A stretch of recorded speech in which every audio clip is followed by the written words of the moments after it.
If you buy specialized packaging and you feel stuck with a particular supplier who does not seem to need your business, this video is going to land you the exact way and provide for you the exact way out. No switching. Switching is the dangerous move. I'm talking about qualifying a second source the right way, step by step, with your current supplier left fully in place the whole time, so you take on almost no risk and gain the leverage. I'm going to walk you through the exact 5-step process I walked a real processor through, the one that got them unstuck. Let me show you how it works. I've spent 35 years in the packaging business, specifically specialized. I've watched good companies stay captive to a supplier for a decade, paying the poor service, paying for crazy pricing, just afraid to make a move. They're afraid for a real reason, and I'm going to address that fear head on, because the fear is exactly what this process is built to overcome. Let me set the table with a real example. Aseptic bag and box. That's the bag inside the box that holds juice, dairy, wine, anything that needs a long shelf life without refrigeration. It's a $2 billion market in North America, and it's controlled by exactly 2 suppliers, big, capable companies. And because they're big, the mid-market gets treated like a rounding error.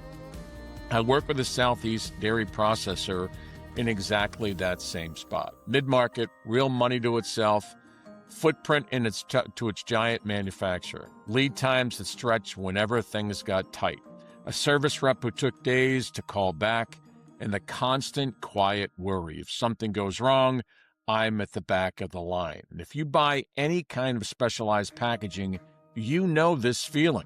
So why do they stay stuck for so long? The same reason why most buyers do: fear.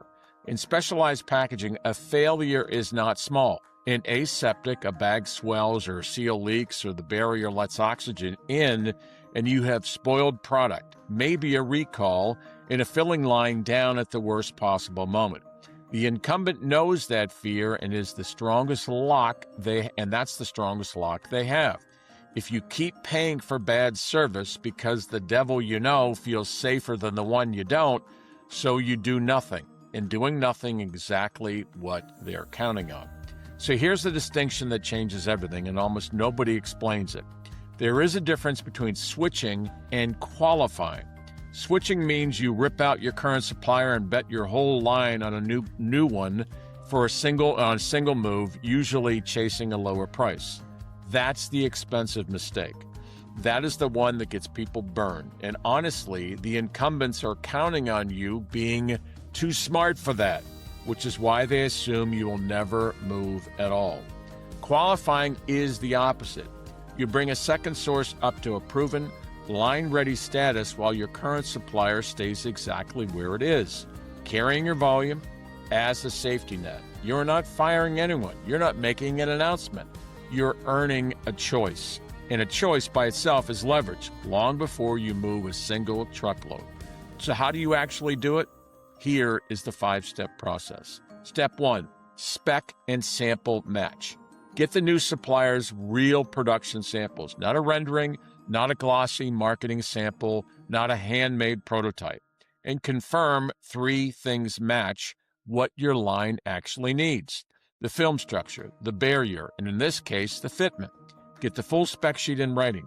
If a supplier cannot or will not hand you real samples and a real spec, you are done. That is your answer right there. Step 2, lab and barrier validation. This is where specialized packaging earns its name.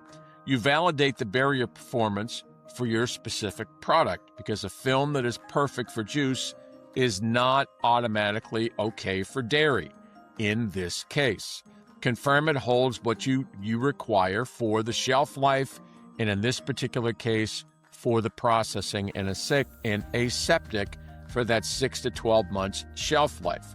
Confirm seal integrity and get those results documented in writing, not as a verbal promise. Verbal is not validation. Step 3, in this case, filler and fitment qualification. In bag and box, this is the single biggest one, and it's the one buyers often underestimate. The fitment is the connector where the bag meets your filling line. If it does not seat and run properly on your existing filler, nothing else matters. Not cost, not lead time, nothing. So you test it on your actual filler model, not a generic one.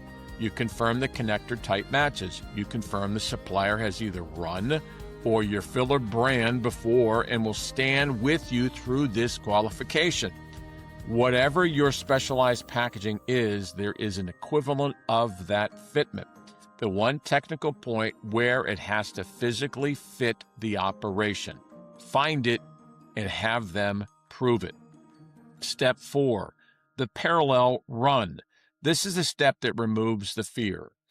This is where you have a new supplier's product run alongside your incumbent on your real line with real product at a limited volume while the incumbent keeps carrying the load.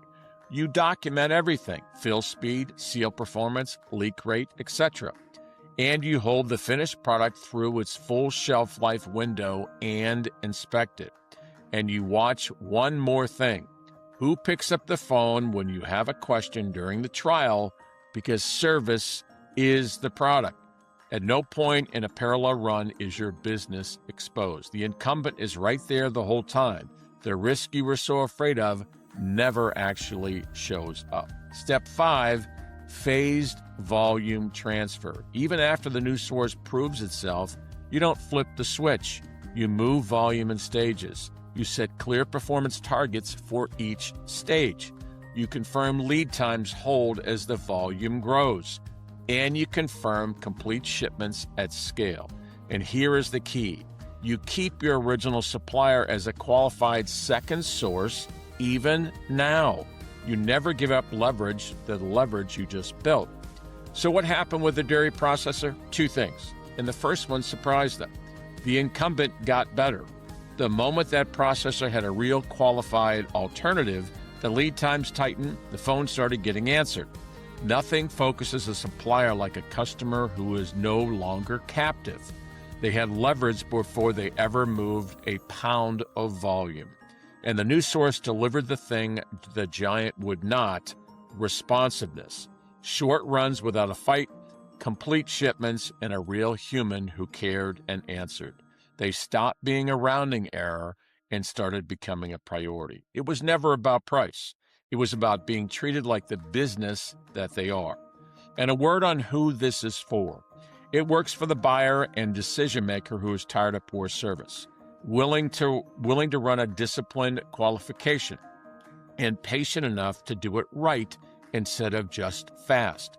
It does not work for the person who wants to rip and replace overnight to save a few pennies.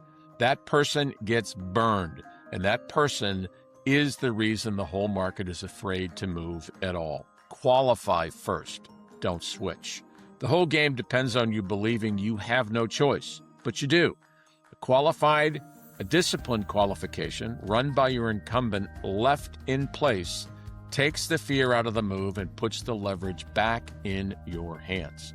I put the full 5-step process in writing, and I built a free qualification checklist you can run against any supplier, both linked in the description below. If this was useful, please subscribe, because this is the kind of thing I'm going to keep teaching. And again, keep in mind as well, share this with anybody you believe it'll help, and also be aware that this is part of a playlist of various teaching videos that I believe you will find are all part of the same topic. Thanks.